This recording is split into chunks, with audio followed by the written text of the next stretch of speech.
Welcome into the state semifinal edition of the Appalachian Wireless Sports Overtime.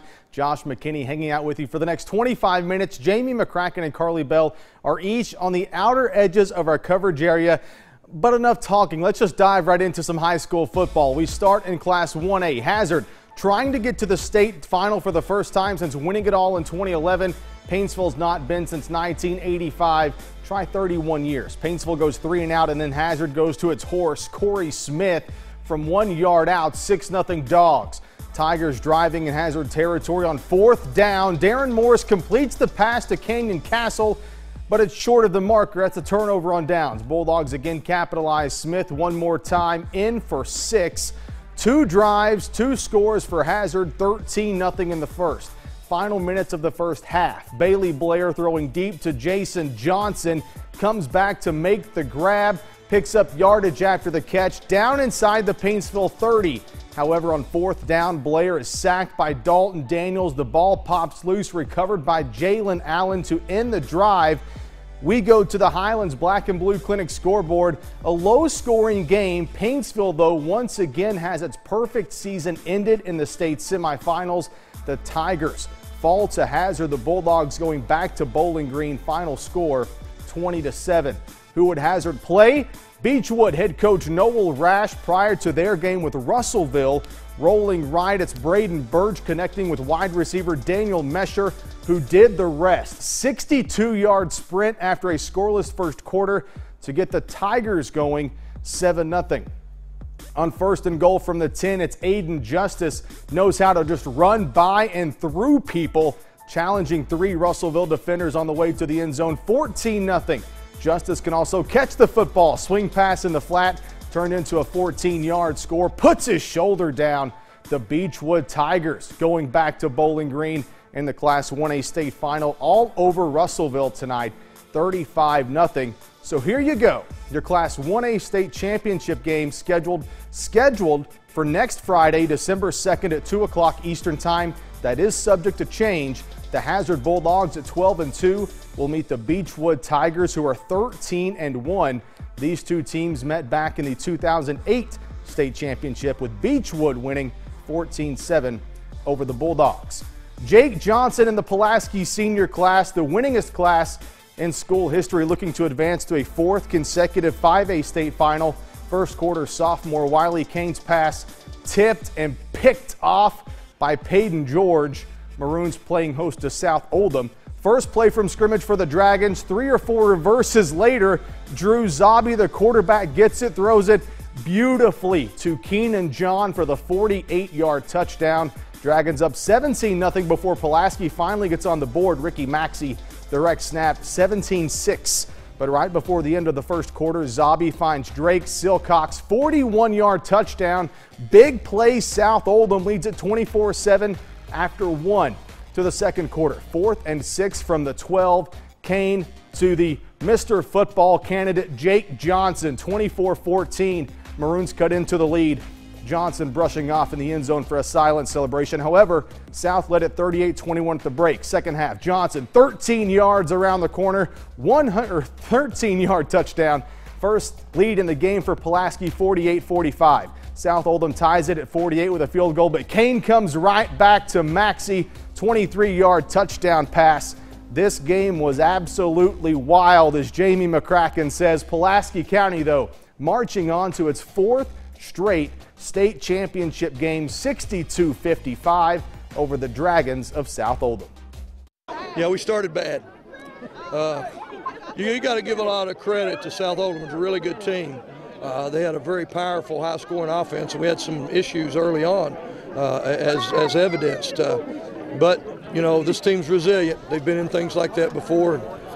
They don't ever give up, and you got to love them for that. We didn't. You know, we've done that before over 4 years, and I trusted in my teammates, and we had made some adjustments at halftime, and we knew we were going to come out in the second half full force and just overcome adversity, and that's what we did. You know, I grew up watching, you know, Gomer and all them. They were seniors when I was a freshman, and I watched my brother, and they won it. They set the tone, so it was we never doubted it. Anderson County freshman year, I never doubted us. We were down last year, never doubted it. It was a great comeback and a great game.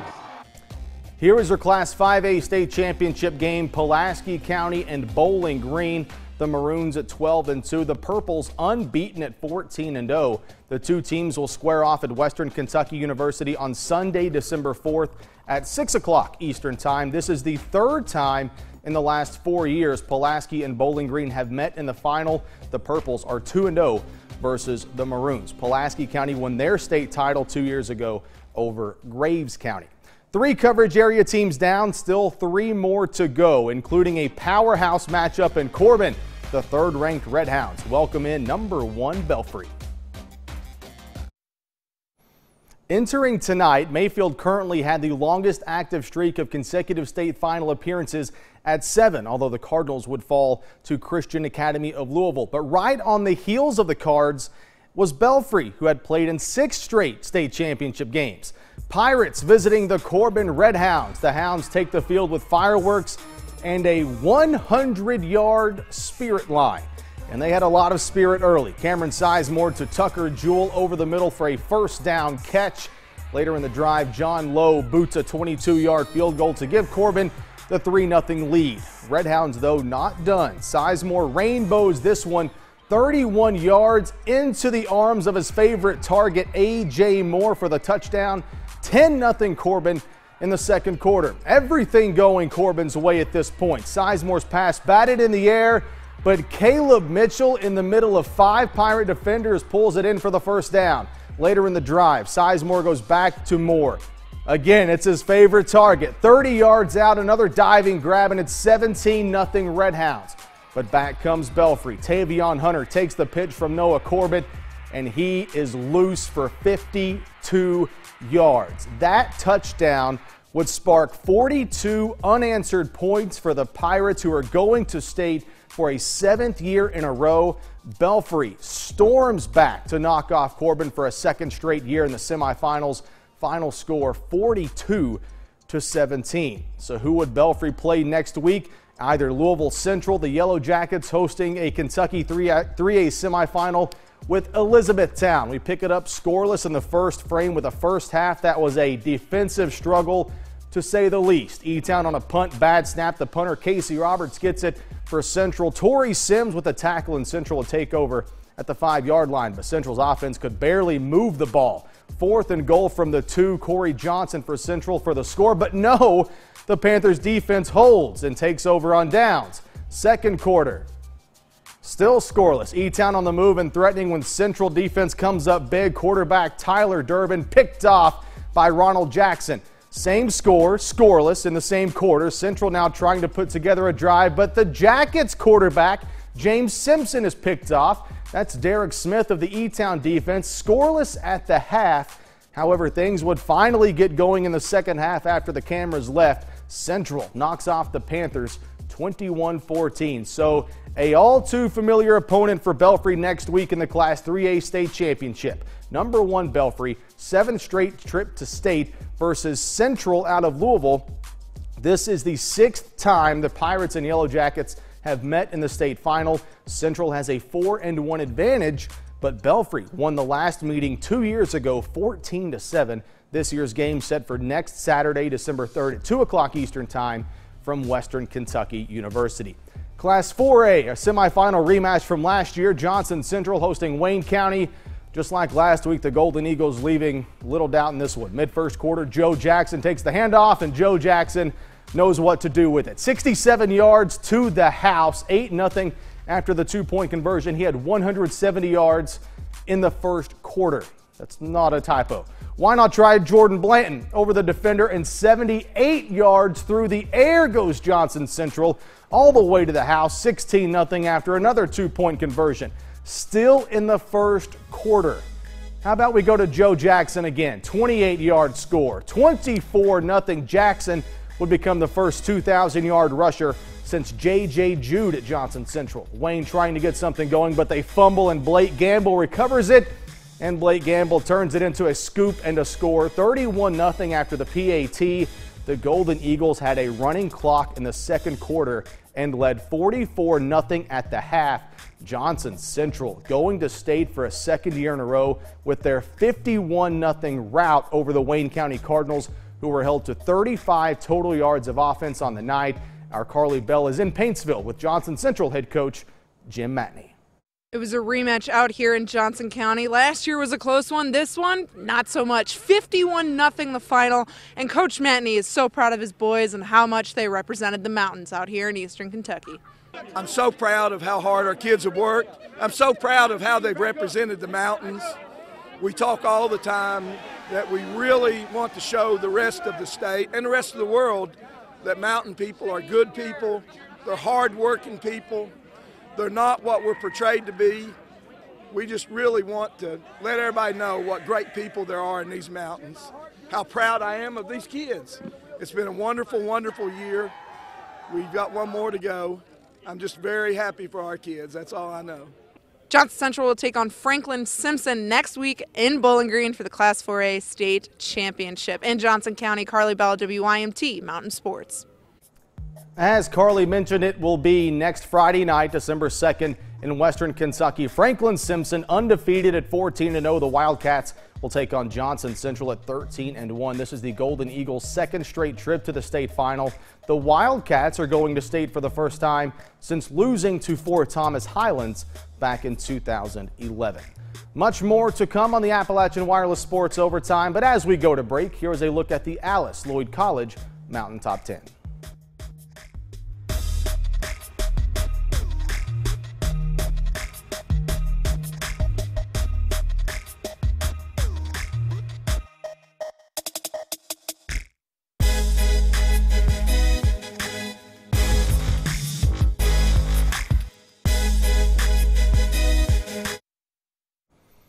To some basketball now. The top-ranked Kentucky Wildcats back on the court tonight, hosting Tennessee Martin, looking to start 6-0 for the 5th time in 8 seasons under head coach John Calipari. Freshman Malik Monk and #1 Kentucky hosting the Skyhawks of UT Martin.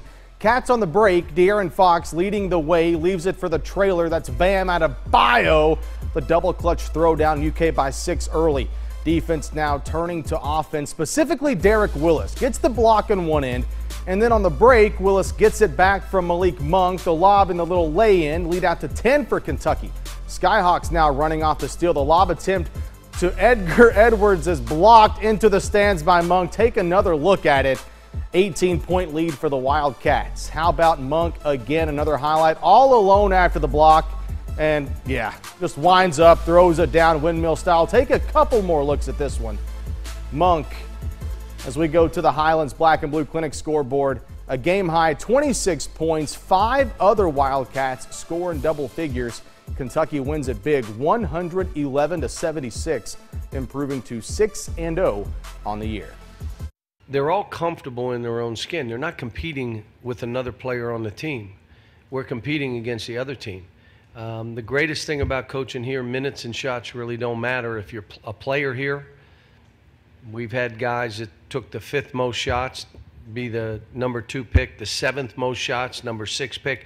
So if you're really concerned about your NBA career, points and rebounds don't matter. Fight, be able to guard multiple positions, you know, be able to go for 30 on a given night. And so now they play this way. I mean, we have a bunch of unselfish players that are making the extra pass, and it's great to see.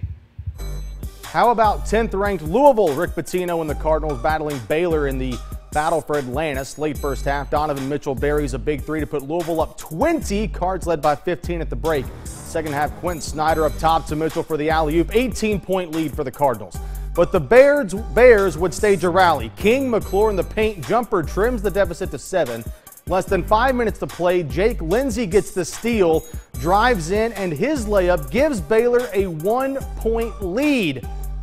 Jonathan Motley now the fake in the drive, dunks it. Motley had 15 points, was named MVP. #20 Baylor comes back from 22 down to beat #10 Louisville. First loss of the season for the Cardinals, who are now 5-1 on the year. 66-63 the Bears over the Cardinals. Well, coming up, we look at tonight's catch of the day, and we hear from Mark Stoops on the eve of the Governor's Cup battle between Kentucky and #11 Louisville. Time now for some Long John Silvers, our catch of the day, and for that we go back to the Class 3A state semifinals. Belfry and Corbin. Redhound receiver A.J. Moore gave us a couple of catches to choose from tonight, but we went with this one. The leap, the stretch, the 30-yard touchdown reception. The Hounds, though, would fall to the Pirates 42-17. But A.J. Moore, our Long John Silver's catch of the day. Time now to get you set for this weekend's action with the Saturday slate sponsored all season long by Union College. The annual battle for the Governor's Cup tomorrow afternoon at Papa John's Cardinal Stadium in Louisville. An obvious key for Mark Stoops in Kentucky is to slow down Heisman Trophy favorite Louisville quarterback Lamar Jackson, who has accounted for 47 total touchdowns this season, 28 passing and 19 rushing. But what impresses Stoops most about Jackson has nothing to do with his physical ability. You know, he's absolutely a phenomenal player. And what I admire most about Lamar Jackson is you could see his leadership and you could see his toughness. You know, just watching some of their games when you had an opportunity to watch throughout the year on TV and of course on film you don't see it as much, but on TV you could just tell how strong he is and what type of leader he is. The Cats and the Cards get together tomorrow at Papa John's Cardinal Stadium in Louisville, 12 noon kickoff on ESPN. Kentucky sits at 6-5, already bowl eligible. Louisville 9-2. The all-time series dead even, 14 wins apiece, but the Cardinals have had the edge recently, winning 6 straight over Kentucky. Well, that'll do it for the show. 1 week left in the high school football season, if you can believe it. Congratulations to Hazard, Belfry, Johnson Central, Pulaski County advancing to the state finals. We'll see how many of those state championship games will result in a trophy coming back to the Mountains. Thank you for watching. Have a good night.